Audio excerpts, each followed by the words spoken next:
Some dusty corner of Tokyo, in a run-down flat. This old boy's living all on his lonesome. Kenjiro Sato, 72 years young. Retired a few years back, lost his missus early doors, and pretty much cut off from the world. He's just your average lonely old geezer you'd pass on the street without a second look. One afternoon, Kenjiro's mobile gives a little buzz. Up pops a text from some random number, looking for all the world like a wrong digit. Dead ordinary it was. Oh, Sister Wang? Has tomorrow's flower arranging class changed times? The profile picture was a stunning young bird called Mei Ling, and that's how the whole business kicked off, from that one little slip. You got the wrong number, love, Kenjiro replies, being a polite sort of bloke. Right away, she's back, all apologetic and sweet as you like. Oh, so sorry to bother you. Still, must be fate, innit? I'm a designer based in Singapore. Every single day, Mei Ling sends over these little bits of chit-chat. A quick morning today, a photo of her posh breakfast tomorrow, and always, look after yourself, uncle, which warmed the old boy's cockles he did. Before long, Kenjiro's lonely days are proper filled up with chats with Mei Ling. Little did he know, he was getting fattened up. The gang's clever way of sweet-talking their target before the slaughter. To be honest, uncle, I've got a bit of a secret for your ears only. A month in, and Mei Ling starts dropping hints about her uncle. Supposedly a massive financial hotshot, making absolute phone numbers through some special crypto and gold trading. Totally normal to have doubts at first, but trust me, just this once, why not put in 100 grand yen just to see? Kenjiro couldn't resist her sweet talk, so he downloads the dodgy app she points him to and sends over the first chunk of change. Blow me, the very next day his balance reads 120 grand. Blimey, it actually went up. Mei Ling laughs and says, "Go on, withdraw it." He gives it a go, and not a single penny of fees he's taken. The whole 120 grand lands straight back in his bank. You see, that's the juicy bait the firm throws out. Give 'em a little taste of the winnings, so they drop their guard completely. By now, Kenjiro trusts Mei Ling blindly, no questions asked. Next one's a proper big earner. My uncle's timed the gold market perfectly. Reeled in by her sweet words, Kenjiro don't hesitate. This time he chucks in a massive chunk of his pension, 5 million yen, straight into the app. The gold chart on the screen goes shooting up, exactly like she said it would. Proper mind-boggling it was. In just a few days, that 5 million turns into 7. Kenjiro is absolutely chuffed to bits, buzzing like he's never buzzed before. But is it really the lovely Mei Ling on the other end of that screen? Now, we pan away from Tokyo, heading southwest, deep into the darkly slimier shadows of Asia. Right on the border of Thailand, in the lawless badlands of Myanmar's Cayenne state, sits a massive fortress. KK Park. High concrete walls, razor wire, and local militia with loaded shooters guarding the perimeter. A proper modern-day slave camp it is. Deep in this hellhole, in windowless rooms crammed to the rafters, hundreds of kids kidnapped and trafficked from all over the world are chained to keyboards. One of them is a 22-year-old Chinese lad named Ming. Poor old Ming was lured by a fake high-paying IT job, trafficked through Cambodia and locked up here. passport taken, working 16 hours a day minimum. A tea break? You must be joking. He is the real face of Mei Ling. Oh, Ming's screen is covered in dozens of line chat windows. One of them has Kinjiro Sato written on it. Hacking away at translation software, Ming has to feed that kind-hearted old Japanese bloke the sweet poison scripted by his bosses. Boy, keep grafting. You don't hit your targets today. You know exactly what's coming to you, don't you? Behind him, a guard with a shooter and a taser cracks it against the desk, shouting blue murder. If you don't hit your weekly quota here, it's straight to the torture room. Either a massive electric shock or a proper hiding.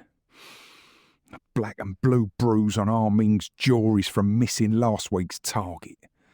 Just to survive, he's got to rob that old Japanese geezer blind. Kenjiro, my friend, the next big play needs 10 million yen minimum. If you miss this boat, it's gone forever. Ming apologises to the old boy in his head, but his fingers keep tapping away like pulling a trigger, pushing Kenjiro to hand over the big bucks. Back in Tokyo, to scrape up that 10 million, Kenjiro sells the little house he shared with his late wife, clearing out every penny he has left. His mates and family are pulling their hair out, begging him. It's a complete swindle, mate. But the Kenjiro, Mei Ling, is the only thing he's got left to live for. They say they're looking out for me, but they only care about the bloody money. Only Mei Ling actually gives a toss about my happiness. Loneliness makes a man soft in the head, and that's exactly where the scammers drive their nastiest spike. The 10 million yen goes through. On that fake app screen, Kenjiro's balance suddenly shoots up to a whopping 120 million. He's absolutely flabbergasted. But he's got no clue that this is the final play, the countdown to the slaughter. Kenjiro figures he'll withdraw a bit of that dosh and fly Mei Ling over to Japan. He wants to see her in the flesh, treat her to a proper nice dinner. So he taps the screen, clicking the withdraw funds button. But blow me, what pops up on the screen is an error message. Due to security reasons, your account has been frozen. To unfreeze it, you've got to cough up another 30 million yen as security. What's all this about then, Mei Ling, love?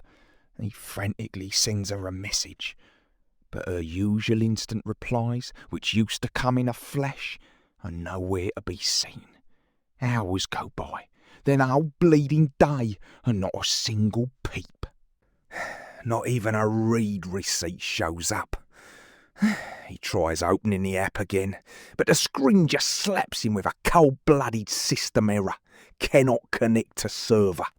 That fancy-looking investment exchange has completely vanished into thin air. Kenjiro's head goes completely blank. He's lost way more than 10 million. The house money, half a lifetime savings, all his gear, worth over 120 million yen. Gone down the Swanee in the virtual world. I've been proper done. I'll let that young girl pull the wool right over my eyes.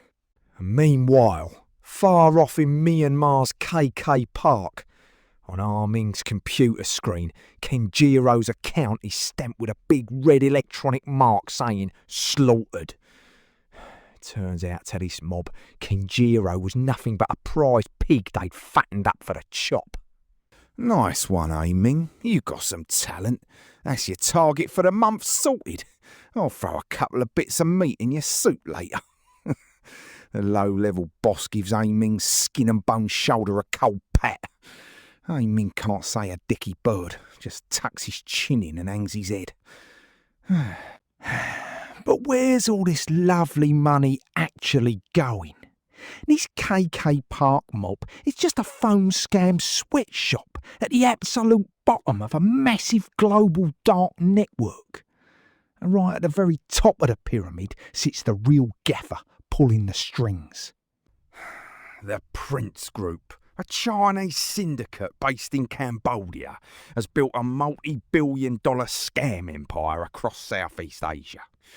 The geezer in charge of laundering all the dirty cash at the heart of this outfit is Fu Shi, 44 years old, with a Cypriot passport in his pocket. This bloke Fu Shi takes the mountain of dirty cash scammed from Japan, runs it through crypto a few times to cover his tracks and washes it clean into proper property investments or booking out 5-star hotel suites. To keep away from the Japanese police, he's always on the move, jumping from one posh penthouse to another. The Japanese bill! They ain't even fit to clean our boots! Fu Shi takes a sip of his top-shelf bubbly, smugly looking over the perfect laundering system he's set up. Billions of yen have already been scattered across the globe by his magic touch. Meanwhile, back in Tokyo, Kenjiro's absolutely brassic and feeling proper down. He goes to report it, but the plod just give him the brush off. An online romance scam is your own lookout, mate. Finding who's behind it is like finding a needle in an haystack. It feels like he's got nowhere left to turn. Kenjiro is lurking on his dark balcony, staring down at the drop. Not a penny to his name and nothing to live for. If he just closes his eyes and takes the leap, would it all be over and done with? But just then, his daughter's voice from years ago starts ringing in his ears. Dad, whatever happens, you must never shut your eyes to the truth. Too right. Kenjiro used to have a lovely girl of his own. And besides, he's no ordinary lonely old geezer. Before he retired, he had a proper secret life. National Police Agency, Cybercrime Task Force, former Special Investigator, Kenjiro Sato. Back in the day, he was a top-tier digital forensics expert, chasing down state-sponsored hackers and international digital swindlers without ever letting go. This is his ace in the hole.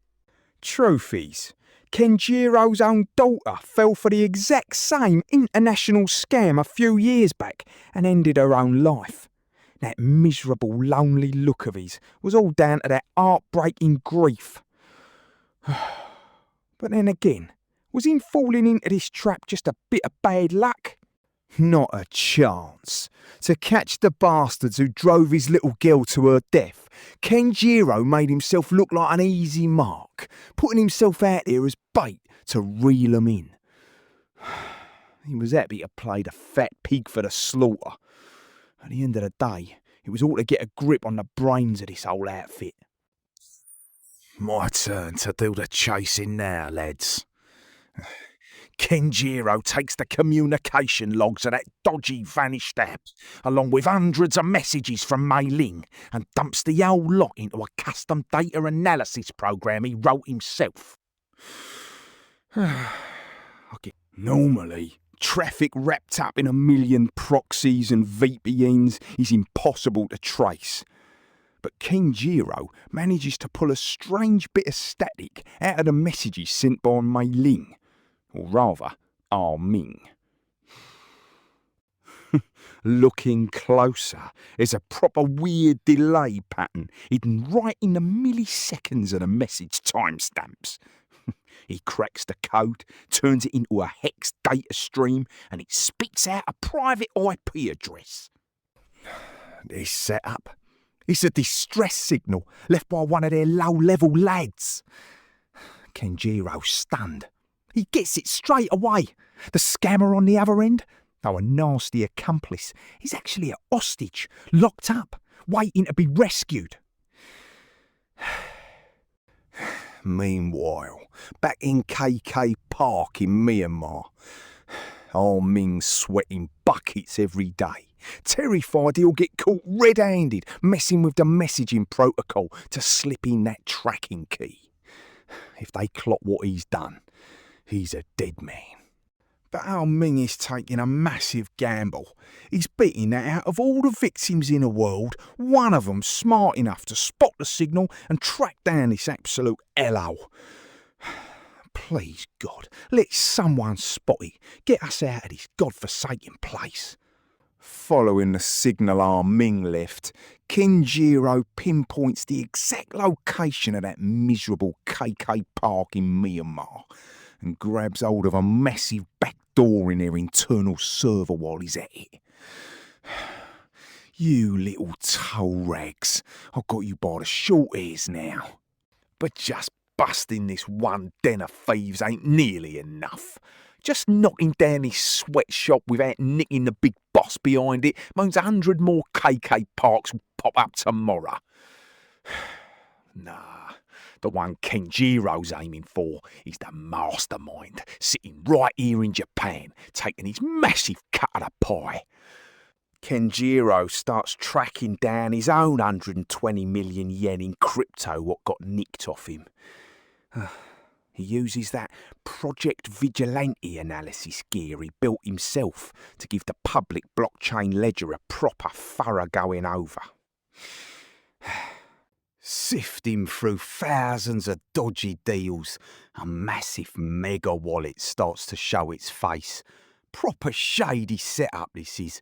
All the stolen loot gets funneled right here to be cashed out or laundered abroad. He checks the IP address where this wallet's logging in. And bloody hell, you won't believe it. Ain't Singapore, ain't Cambodia, but right under his nose in Tokyo, inside a posh 5-star hotel suite. Hiding in plain sight, innit? Kenjiro has a quiet chuckle to himself. Those big-time scammer bosses who travel the world are right here, living the high life in Japan and laughing at the poor sods they mugged off. Meanwhile, up in the hotel suite, Usi's looking at the crypto balance on his laptop, grinning like a Cheshire cat. Another massive payday. These old Japanese geezers are absolute muggins, so easy to con. Now this Ushi fella got a posh golden passport he bought off the Cyprus government for a pretty penny, and billions of laundered readies in his pocket. He's got a right ego on him, thinking he's some untouchable king who's above the law. But he ain't got a clue that Kenjiro's using the back door left by Ming, locking onto his private computer security, and he's just about to crack it. This ex-cop's hacking skills are miles ahead of whatever rubbish firewall these scammers have got. The moment he gets in, Kenjiro's screen starts lighting up, downloading all the top-secret files from Ushi's Prince group. Client lists, dummy accounts, and chats with a big boss Chin Z. He's nabbed a lot. Checkmate, sunshine. But Kenjiro ain't rushing to the coppers with this lot. The Japanese police are too slow, and a big fish like Ushi had bolt on a private jet the second he got wind of it. To put him away for good, he needs to trap him proper. That's when Kenjiro spots a load of forged paperwork Usi's getting ready so he can blag a permanent residency visa in Japan. So this Uzi geezer's been swan-necking around Tokyo's posh hotels, faking address registrations, illegally sharing ID cards, and playing the big shot investor to stay put. Kenjiro follows the trail and gets all these dodgy dealings locked down tight. Next, Kenjiro gets on the blower to an old mate of his in the US Department of Justice Cyber Unit. He's going to slap the undeniable proof of Chenzi's money laundering right on their desks. You can have this, but I want something in return. You get the Thai government to help pull those kids out of that KK park in Myanmar. For Kenjiro, saving our Min, the lad who sent him that SOS, was the top priority in this deal. With evidence that heavy, the Yanks agree to every single thing Kenjiro asks for. In October 2025, the US DOJ comes down like a ton of bricks, indicting Chen Zi and seizing $15 billion worth of Bitcoin, a record for the US of A. The shockwaves of this trial hit Cambodia pretty sharpish. In January 2026, cornered with nowhere to run, Chen Ji gets nicked by the Cambodian police and sent back to China. The big mastermind of this massive scam empire is well and truly done for. Hu Shi sees the news about a big boss getting nicked on the telly in his posh Tokyo suite. His face goes white as a sheet, completely drained of colour. You're having a laugh. How the hell did Chen Ji get caught? Our setup was absolutely watertight. Now Shi is in a proper panic, trying to log into his emergency getaway crypto wallet as fast as his fingers can carry him. The screen just says access denied. Kenjiro had already planted a virus, locking up his funds tight. Who's doing this? Who the bloody hell is stitching me up? She starts screaming like a right madman.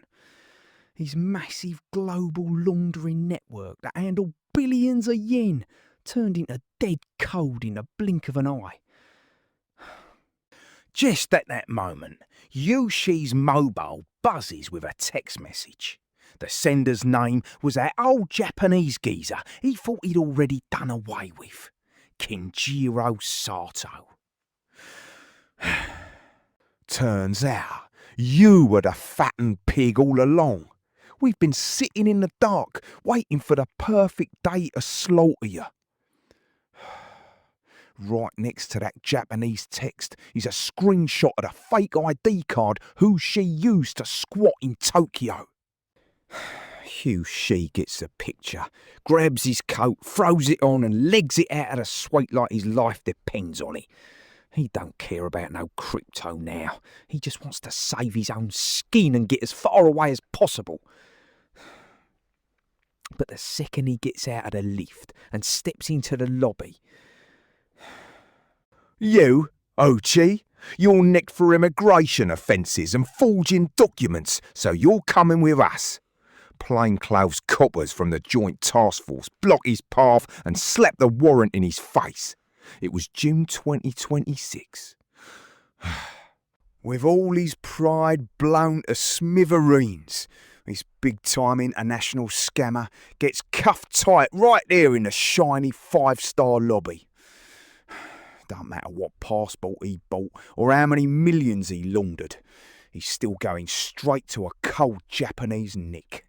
They keep digging, and by July, he gets nicked again for illegal ID card sharing and other charges. All them global crimes Shi tried so hard to sweep under the carpet got dragged right up into the light, thanks to the ironclad proof Kenjiro handed over. Meanwhile, down by the Burmese border, things were kicking off proper. A joint task force of US, Thai and Burmese special forces launched a massive blitz on the KK compound. What the bloody hell is going on? The armed guards went into absolute meltdown. In a blink of an eye, the special forces took over the whole gaff, smashing down the heavy iron doors where all them poor sods were locked up against their will. Ming was shivering in the server room, shaking like a leaf, when a Thai border cop bust in and gave him a gentle pat on the shoulder. "You're all right now, son. You're free." Right then, the waterworks started, and Ming couldn't stop crying if he tried. Once they got him out, Ming was sent to an international rescue centre in Bangkok. Hundreds of young lads just like him, from all over the shop, had finally clawed their way out of that living hell. Lucky to be alive. A few days later, Ming gets this anonymous letter. Inside was a plane ticket back to China and a set of crypto keys with enough dough to get him sorted out. There was a little note with it. Cheers for fattening me up. Thanks to you, I've caught myself a proper big fish. Now go on, live your life, mate. Every word had the warmth of Mei Ling, or rather, Kenjiro Sato, the bloke he'd never forget as long as he lived. Tokyo, back in his quiet flat, Kenjiro switched off the mains to his computer. That 120 million yen was never coming back. But truth be told, it was only ever bait for his revenge, a pawn he was ready to lose from the off. Kenjiro shuffled over to his daughter's picture and put his hands together. It's all done now, sweetheart. You can rest easy. In the photo, his little girl was still smiling back at him, just like she always did. Out there on the web, a lonely old geezer had gone and flipped the script on the pig and the butcher. Them scumbags treated their victims like cattle and laughed at them. And they didn't reckon on one thing. The bloke with the deepest rage has got the sharpest teeth. Words spread like wildfire through the cyber-security world, turning into a proper urban legend. The story of a lone old fella who took a keyboard and mouse and completely smashed a global lawless empire to bits. Turns out, the young coppers over at the Tokyo MPD cyber unit found a right weird hidden file on who she seized hard drives. It was a load of anonymous data that blew the whole case wide open. He was a right funky bloke, weren't it? This program signature. Pull the other one. It can't be. Is this from Sato, the legendary investigator who retired 10 years back? The whole office went mental. Turns out their old boss was still a hard bastard, fighting on the front lines even in retirement. But Kenjiro Sato didn't give a toss about fame or glory. He just wanted to clear the scum out of the world his daughter had loved. And today, in Tokyo, it was just another bright, ordinary morning. Hello? Is that you, mate? Kenjiro's phone lit up out of nowhere, an encrypted call from overseas. It was Ming, safe and sound back in China, calling one last time to say thank you. Kendilo. Mr. Sato, thank you. I'm finally going back to uni today. Hearing the lad choking up on the other end, Kenjiro smiled to himself. Good on you, son. No more lies now, eh? The dark chain was finally broken, and a new start was on the cards. The internet can be a right nasty weapon, but with a bit of kindness and some proper stubborn grit, it can be the best shield to protect this world. In the deep waters of the web, we're all connected to strangers. But whether it's a big bad wolf on the other side of the screen or someone begging for help, it's down to our own wits and having the backbone never to give in. The last pig to slaughter. The ones getting fattened up this time weren't some poor victims, but the greedy bastards themselves. The lonely old man's perfect trap shut tight without a sound, leaving nothing but a myth in the deep of the web. In a Tokyo court, who she got slapped with a proper heavy 10-year stretch. All them billions of yen he'd ordered and bragged about were completely cleaned out, sent straight to international victim support funds. I was only trying to make a bit of money. Shoved in the corner of a cell, stripped of his designer gear and wearing a cheap prison uniform, She muttered to the wall. His empire built on cash crumbled like a sandcastle. Meanwhile, Ming was living a quiet life back home after being rescued. He was back at uni, studying computer science, but this time not to con people. He was learning how to fight cybercrime and keep folks safe. Dad, Mum, I've got a job. I'm a technician at a cyber security firm. Ming stood tall, telling his folks the good news. The young lad who'd been forced into slave labour in that living hell was finally walking on the right path. Kenjiro still gets the odd email from Ming now and then, full of nothing but thanks. It weren't like them dodgy WeChat chats from before. This was proper, honest trust. Every time Kenjiro read 'em, it warmed his heart and set his mind at rest. Before he knew it, Kenjiro's lonely world was being held up by this silent bond with a lad miles away. It felt like a parting gift from his late daughter, watching over him from up above. Dad, it's a cracking day today, innit? For a split second, Kenjiro fancied he could hear his girl's voice right in his lug. He shut the flat door behind him gentle-like and strolled out.